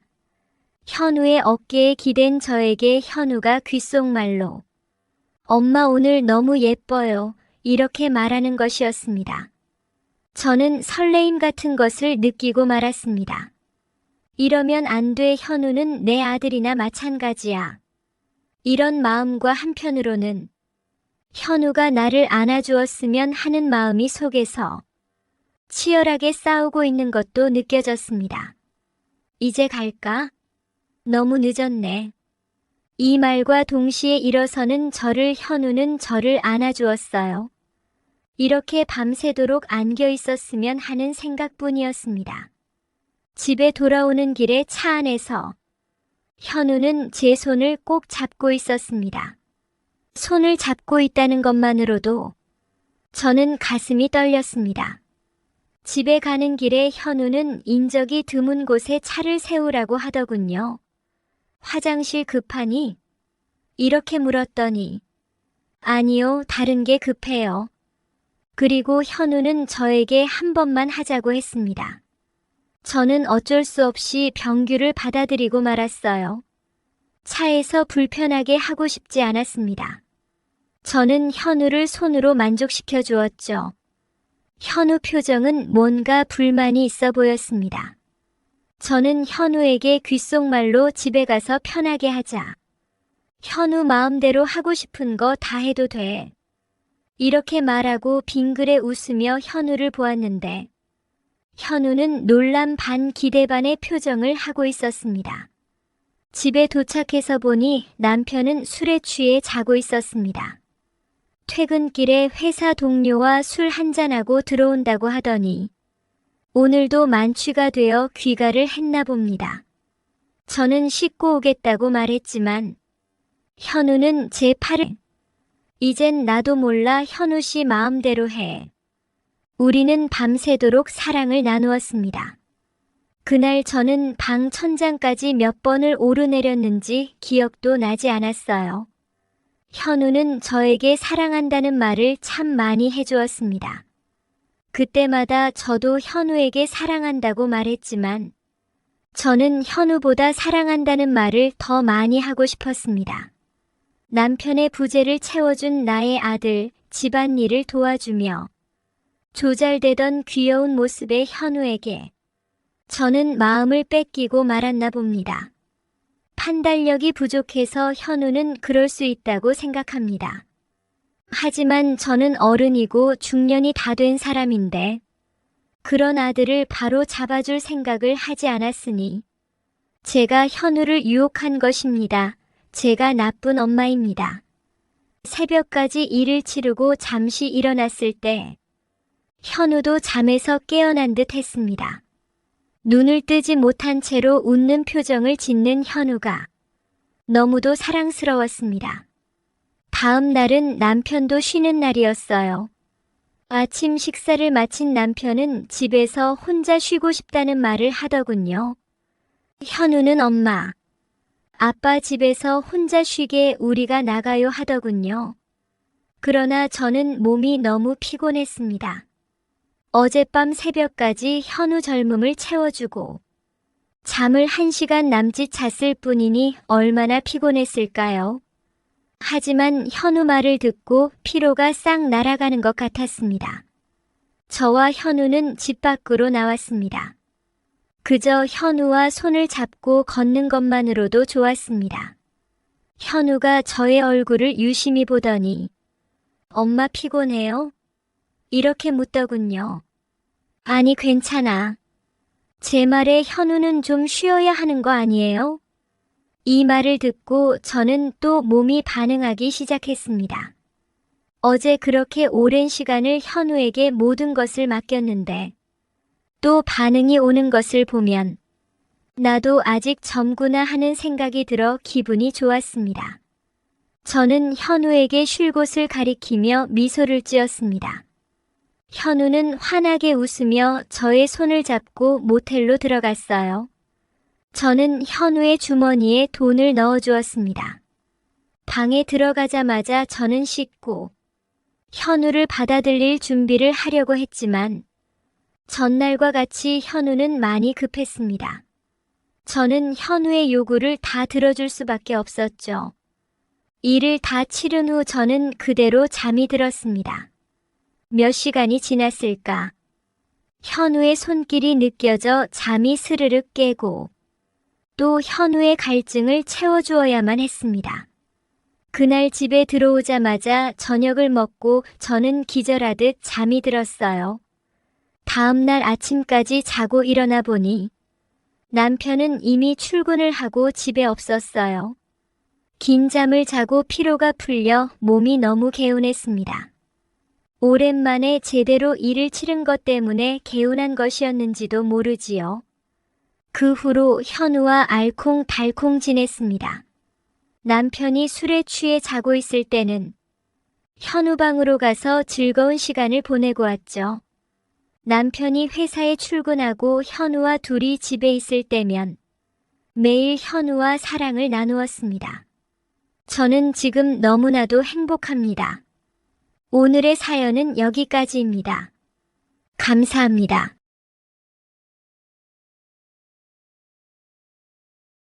나는 오늘은 그냥 자죠. 요즘 너무 피곤해요. 이렇게 말했고, 선우는 그냥 자다니 그럴 수 없어 이렇게 말했습니다. 평소에 선우였다면 이쯤에서 그만둘 텐데 오늘은 멈추지 않더라고요. 안녕하세요. 반갑습니다. 오늘의 이야기를 시작하겠습니다. 저는 50대 중반 여자입니다. 오늘도 선우가 집에 올 것 같아요. 평소와 마찬가지로 즐거운 시간을 보내겠죠? 저는 딸 현숙이와 아들 현철이를 낳아 키웠습니다. 생각해보면 20년이 훨씬 넘는 세월을 참 힘들게 살았어요. 돈을 벌어야 하기 때문에 밤낮으로 일을 할 수밖에 없었죠. 간혹 이런 일을 하면 시간에 비해 돈을 많이 벌 수 있다는 말에 혹하기도 했지만 아들과 딸을 생각하며 그것들을 거절하며 살았습니다. 저는 혼자라는 사실을 철저하게 숨겼어요. 이혼 후에 처음 일하게 된 식당에서 혼자라는 것을 밝히고 일을 하다가 안 좋은 일이 있었거든요. 그때 제 나이는 20대였는데 저희 부모님보다도 나이가 많은 사장님이 저를 부르더니 외로운 사람끼리 서로 위로해주는 건데 뭐 어때? 하며 저를 원했습니다. 그때 저는 깨달았어요. 남자들은 여자가 혼자 산다고 하면 쉽게 여기는 듯 했습니다. 저를 유부녀로 알고 있는 남자들이 저에게 돈 필요하냐고 묻는 일도 많았어요. 처음에는 돈을 빌려준다는 말인 줄 알았지만 나중에 알고 보니 한 달에 얼마를 줄 테니 만나자는 제안이었습니다. 저에게 남자친구도 사귀고 그러라고 했지만 그럴 시간도 없었습니다. 너무도 힘든 날들이었지만 집과 일터를 왔다 갔다 하다 보니 자식들은 다행히 잘 커주었습니다. 딸은 중학교 때까지 공부를 잘했어요. 하지만 제가 고생하는 것이 너무 안쓰럽다고 하며 고등학교를 실업계로 진학해 20살이 되자마자 일을 하기 시작했어요. 그리고 딸은 아들에게 공부를 열심히 하라고 했습니다. 그리고 현철이는 이름만 말하면 모두 아는 대학에 입학을 했어요. 대학 합격자 발표가 있던 날, 저보다도 딸이 훨씬 더 많이 기뻐했습니다. 대학생이 되자 현철이는 친구를 집에 데리고 오더군요. 저와 딸은 현철이가 공부만 하느라 친구도 사귈 줄 모른다고 생각했습니다. 그런 현철이가 친구를 집에 데리고 왔으니 얼마나 기뻤는지 몰라요. 일을 끝내고 집에 들어가 보니 현철이와 친구가 함께 있더군요. 저는 정성스럽게 저녁을 차려주었습니다. 친구 선우는 저를 보자마자 안녕하십니까? 우렁찬 목소리로 이렇게 인사를 했어요. 나중에 선우의 가정 환경에 대한 얘기를 들었을 때는 너무도 마음이 아팠습니다. 부모님이 돌아가시고 선우는 할머니의 손에 자랐다고 합니다. 어려운 가정 환경 속에서도 열심히 노력해 대학에 입학을 했다고 하더군요. 선우는 저와 딸 앞에서 엉뚱한 소리를 하거나 우스운 행동을 해서 우리 가족이 웃게 만들어 주었습니다. 그런데 그런 얘기를 선우는 부담이 전혀 들지 않게 하는 능력이 있었습니다. 보통 남자들의 농담은 너무 지나쳐서 부담이 드는 경우가 많았거든요. 그런데 선우는 조절을 잘하는 것 같았어요. 1학년을 마치고 저의 현철이는 입대를 하게 되었습니다. 선우는 무슨 사유가 있는지는 모르겠지만 군 면제를 받았다고 들었어요. 현철이를 훈련소에 입소시키고 돌아와 그리움으로 며칠을 보냈습니다. 현철이도 그리웠지만 선우도 그리웠습니다. 현철이가 입대하고 며칠 후 저녁에 초인종이 울렸습니다. 문을 열어보니 선우가 생글생글 웃고 있더군요. 너무도 반가워서 얼른 들어오라고 했습니다. 선우는 입대한 현철이 대신에 왔다는 말을 하더군요. 안 그래도 보고 싶었는데 잘 왔다고 반갑게 맞이했어요. 선우는 저의 집에 자주 놀러 왔습니다. 시간이 늦으면 집에서 자고 가라고 했고 자고 간 적도 많았죠. 선우는 큰 액수는 아니었지만 저에게 가끔 용돈을 주었습니다. 그런데 저의 마음을 알아주고 저를 살펴주고 있다는 느낌을 받게 되니 표현할 수 없는 어떤 감정이 싹 터두군요. 그러던 차에 결정적으로 선우가 돈을 건네주는 것을 받게 되니 저는 이런 생각이 들었습니다. 이런 사람이 우리 집 가장이었다면 이런 생각이 불현듯 떠올랐을 때 저는 도리지를 치며 그 생각을 떨쳐버리려 노력했어요. 하지만 한번 떠오른 생각은 쉽게 떨쳐지지 않았습니다. 선우는 언제나 아들 역할을 하려고 저희 집에 자주 찾아왔습니다. 한 번 오면 하루씩 이틀씩 자고 갔죠. 저는 속으로 약간 걱정도 됐습니다. 선우가 혹시 우리 딸을 좋아하는 마음이 있는 것은 아닌가 하는 생각이 들었어요. 그런데 갑자기 초인종이 울리고 문을 열었더니 선우가 들어왔습니다. 덥다고 하며 선우는 바로 들어가 찬물로 씻고 나왔습니다. 혼자라서 저녁을 먹을까 말까 고민하고 있던 터라 잘 됐다는 생각으로 저녁을 차렸습니다. 선우는 씻고 나와서 식탁에 앉더군요. 늘상 있는 일이었지만 처음에는 저도 자연스러웠어요. 현철이나 선우나 내 아들 같으니까 뭐 어때 이런 생각이었지만 언젠가부터 선우의 그런 모습이 저에게는 자연스럽게 느껴지지 않았고 남자로 보이기 시작했습니다. 선우에게 저는 또 그날 있었던 일을 미주알 고주알 얘기했고 선우는 제 얘기에 맞장구를 쳐주며 귀담아 들어주고 있었습니다. 그러다가 선우가 물 이러길래 물을 따라 주었습니다. 어허 국이 떨어졌는데 뭐해 빨리 안 떠와. 또 이러길래 국을 더 떠다 주었죠. 이 사람 이거 집안이 이게 뭐야 이러는데 선우의 표정을 보니 장난기가 가득했습니다. 남편처럼 장난을 치고 있더군요. 선우의 장난을 받아준다고. 저도 이래요. 당신만 일하나요? 너무해요. 이렇게 새침한 척을 했습니다. 선우는 뭐가 너무해? 그런 식으로 나오겠다 이거지 이렇게 말하고는 저와 선우는 한참을 깔깔거리며 웃었습니다. 밥을 먹고 TV 보면서 저와 선우는 장난을 치고 있었어요. 선우는 제가 뭐라고 하면 제 말을 다 들어주었습니다. 그 상황을 얼마나 재밌게 만드는지 배가 아플 정도였습니다. 선우는 TV를 끄더니 이제 자자 이러더군요. 저는 오늘은 그냥 자죠. 요즘 너무 피곤해요. 이렇게 말했고 선우는 그냥 자다니 그럴 수 없어 이렇게 말했습니다. 평소에 선우였다면 이쯤에서 그만둘 텐데 오늘은 멈추지 않더라고요. 그냥 자는 게 말이 돼? 양치를 하고 자야 할 거 아니야? 선우의 이 말에 저는 한참을 웃었어요.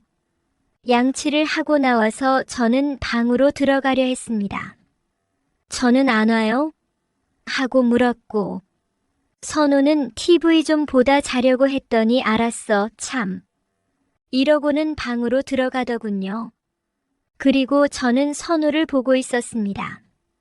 그리고 선우와 저는 거사를 치렀습니다. 선우와의 관계가 너무 좋았습니다. 그래서 저는 선우에게 더 해달라고 했습니다. 그날 우리는 3번을 더하고 새벽이 되어서야 잠이 들었습니다. 다음날 퇴근해서 들어왔더니 선우는 저녁을 차려놓고 있었습니다. 딸과 저는 선우가 차려놓은 밥을 맛있게 먹었어요. 딸은 잠을 별로 못 잤다고 일찍 잠자리에 들었고 저는 선우와 얘기를 했습니다. 선우는 제가 너무 순수해 보였다고 합니다. 그런데 속으로만 생각하고 있었다고 말하더군요. 그래서 저는 속으로 결심했습니다. 선우가 원하는 것은 뭐든지 다 받아주고 해줄 것이라고요. 선우는 저희 집에 자주 찾아오지는 못했습니다. 하지만 저는 행복합니다. 기다리는 마음으로 살고 있으니까요. 오늘의 사연은 여기까지입니다. 감사합니다. 구독과 좋아요 부탁드립니다.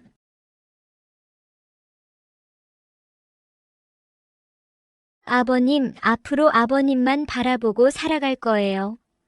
이제부터 제 낭군이 되어주세요. 그래 주실 거죠?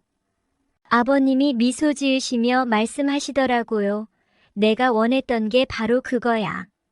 나도 평생 너 하나만을 바라보고 살 거다 했어요. 그리고 아버님은 너무나 좋아하셨어요.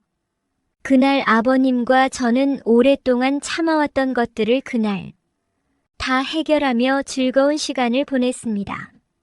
안녕하세요. 오늘의 사연을 시작하겠습니다.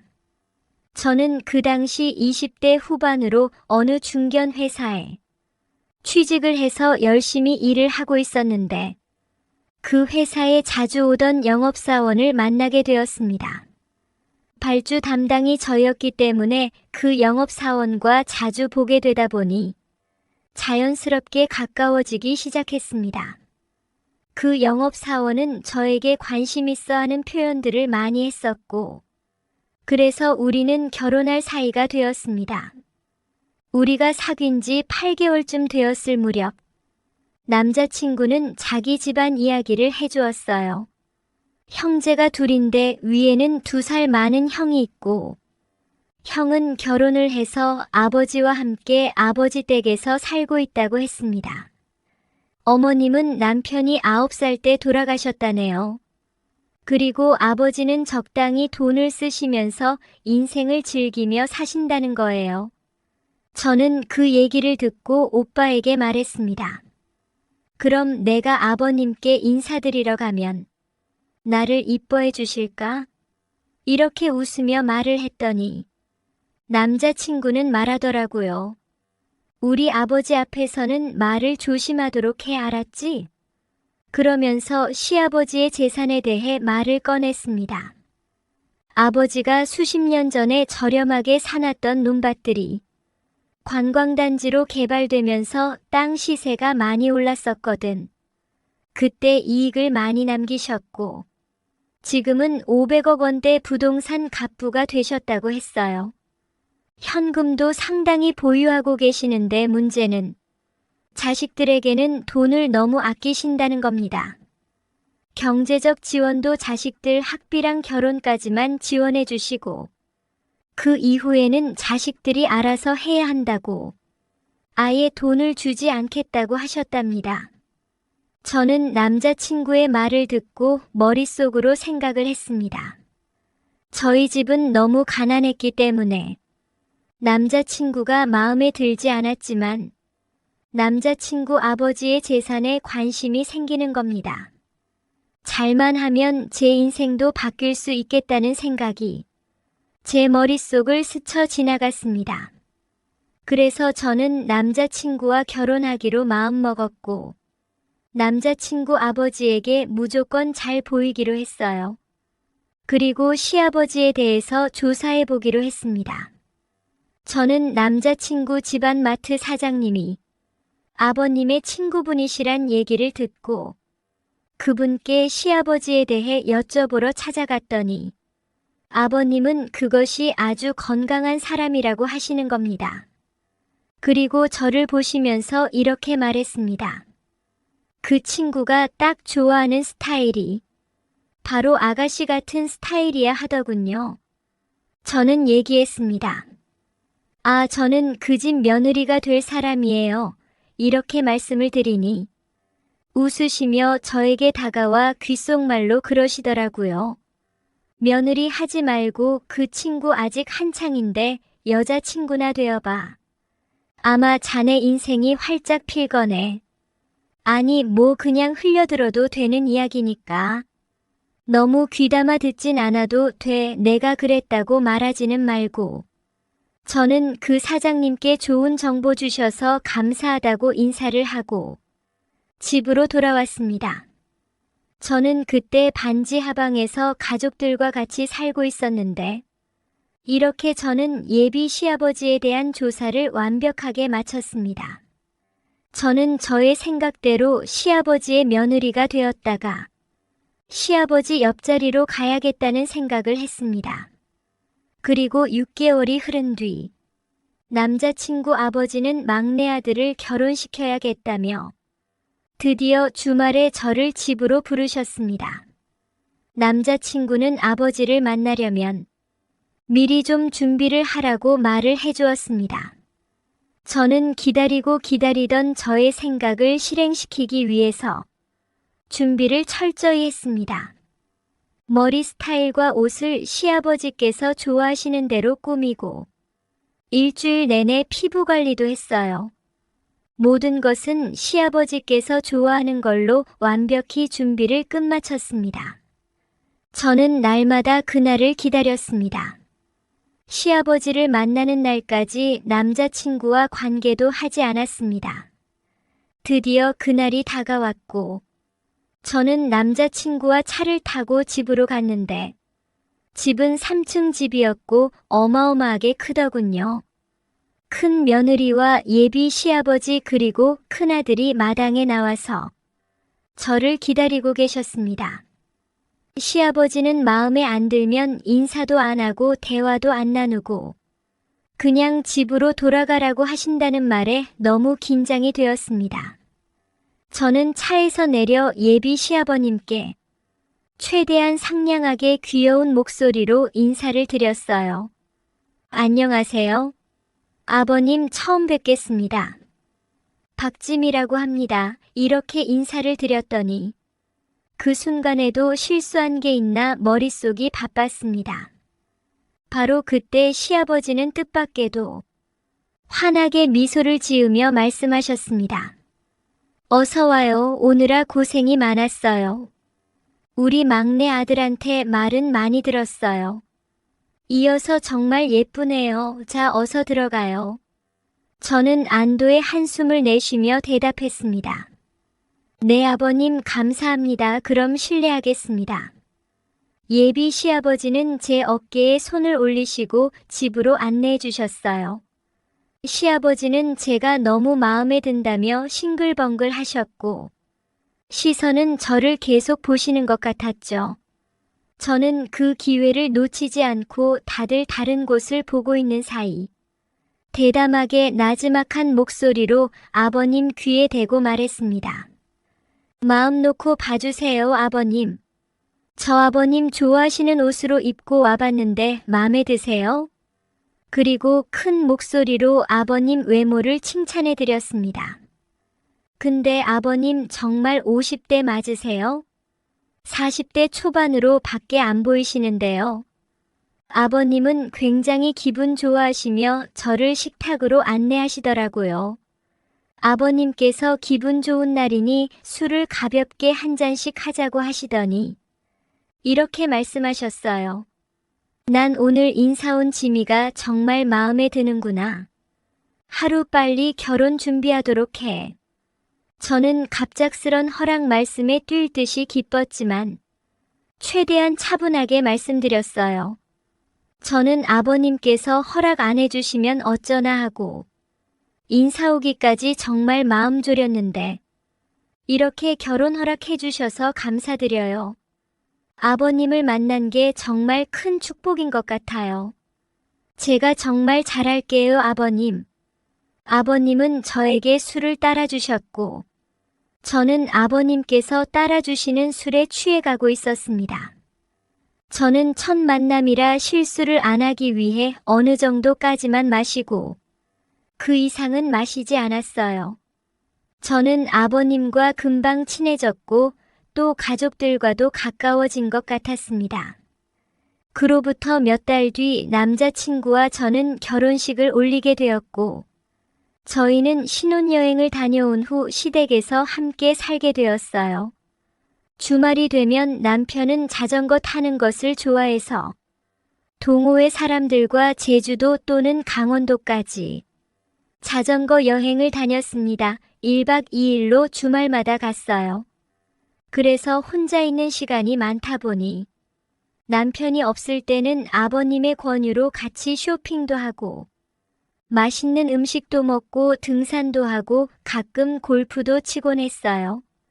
아버님과 저희 사이는 더욱 가까워져 갔고 매일 같이 다니니 아버님이 아는 분은 저에게 사모님이라고 농담식으로 부르곤 했어요.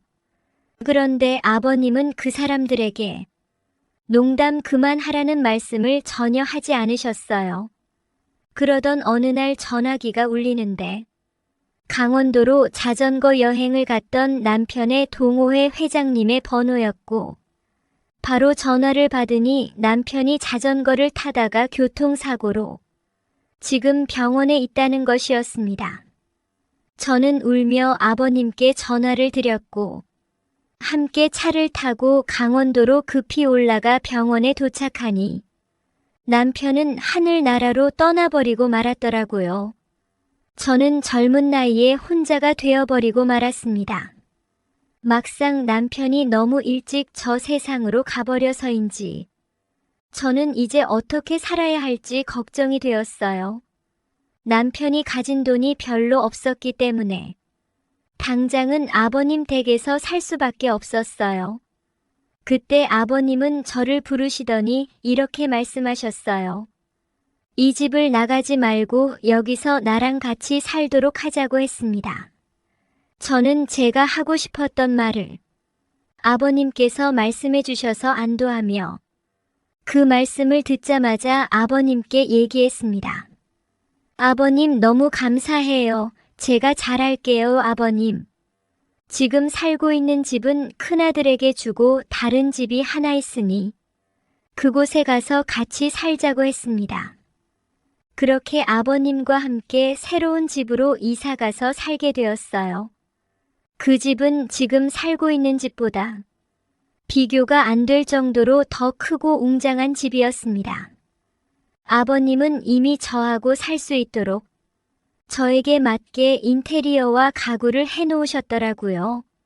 저에게 선물로 주는 거라고 하셨고, 이 집에서 같이 잘 살아보자고 하셨습니다.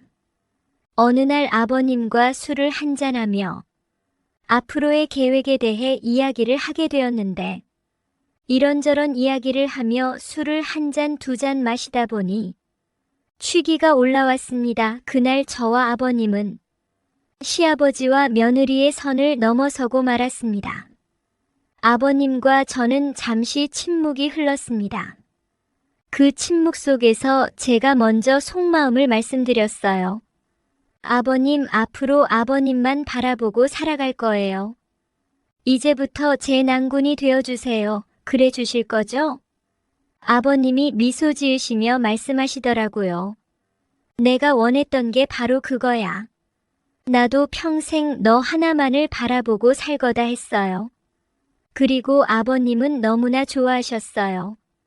그날 아버님과 저는 오랫동안 참아왔던 것들을 그날 다 해결하며 즐거운 시간을 보냈습니다. 그렇게 행복하고 즐거운 시간을 가진 후 아버님이 저에게 사돈집 사정이 어려우니 매월 생활비로 300만 원씩 주면 어떻게 했냐고 하더라고요. 저는 아버님에게 조금만 더 달라고 했습니다.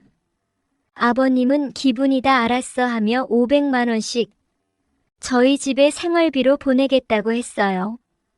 아버님을 제가 결혼 전 생각했던 대로 내 사람으로 만들었습니다. 아버님은 매일 저를 행복하게 해주었습니다. 정말 좋았어요. 아버님과 저는 보름 정도를 집에만 있었고 밥 먹고 TV 보고 즐거운 시간을 나누었습니다. 저는 너무나 행복했습니다. 그리고 다시는 지하 단칸방 삶을 살아가고 싶진 않아요. 아버님과 저는 행복하게 잘 살아보려고 합니다.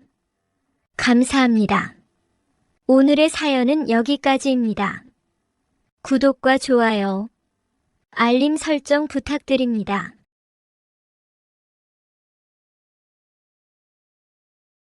안녕하세요. 저는 50대 초반의 여자입니다. 익명으로 제 이야기가 소개된다는 말을 듣고 어렵게 사연을 보내게 되었습니다. 저는 남편과 30대 중반에 결혼했습니다. 요즘은 워낙 30대 넘어서 결혼한 사람들이 많은데 저 때만 해도 늦은 결혼이었거든요. 저는 남편과 중매로 만나 결혼했습니다. 그래서 부모님이 엄청 좋아하셨어요. 그래서 결혼하고 딸 둘 낳고 나름대로 잘 살고 있었죠. 남편은 직장을 다니다 그만두고 현재 사업을 하고 있고요. 제 남편에는 형이 2명이 있습니다. 한 명은 현재 미국에 거주하시고 나머지 한 명은 서울에 계시죠. 그리고 저희 부모님도 서울에 살고 있어요. 시부모님 모두 건강하게 살아계시고요. 제 아주버님의 아내 그러니까 제 작은 형님에게는 친구분이 한 명 있는데요. 그분이 미용사입니다. 그래서 저도 자주 가서 머리를 했죠.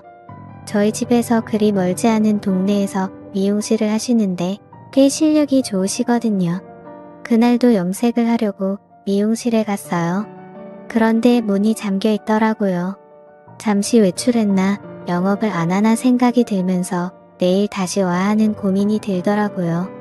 미용실 앞에서 10번 정도 고민하다가 내일 다시 오자 결정하고 집에 가려는데 화장실이 가고 싶더라고요. 미용실 상가 뒤쪽으로 가면 공용 화장실이 있거든요. 그래서 화장실 쪽으로 향했죠. 그런데 화장실 가는 길이 미용실 뒤편이에요. 머리 감는 공간이요. 그래서 머리 감는 공간 뒷문으로 나가면 바로 화장실에 나오거든요. 아무튼 화장실을 가려고 하는데 미용실 쪽에서 여자 신음소리가 나는 거예요. 이상하잖아요. 분명 문이 잠겨 있었는데요. 제가 살펴보니까 미용실 뒤쪽에 아주 작은 창문이 하나 있거든요. 환기할 수 있는 창문이요. 그 창문이 아주 살짝 열려 있더라고요. 그래서 까치발을 들고 그 창문으로 미용실 안을 들여다봤죠. 근데 작은 형님 친구분이 거기에서 웬 남자랑 그 짓을 하고 있는 게 아니겠어요? 머리 감는 그곳에서 남자랑 아주 난리가 났더라고요. 그 친구분은 당연히 유부녀예요. 아이도 하나 있고요. 그 아이를 실제로 본 적도 있어요. 기가 막히더라고요. 유부녀가 미용실 문 잠가놓고 웬 남자랑 그 짓을 하고 있으니까요. 근데 그 남자가 왠지 낯이 익었습니다.